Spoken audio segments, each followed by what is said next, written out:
আমি অন্ধকারের যাত্রী, প্রভু আলোর দৃষ্টি দাও।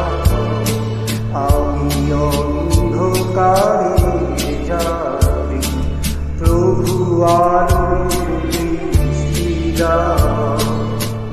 আমার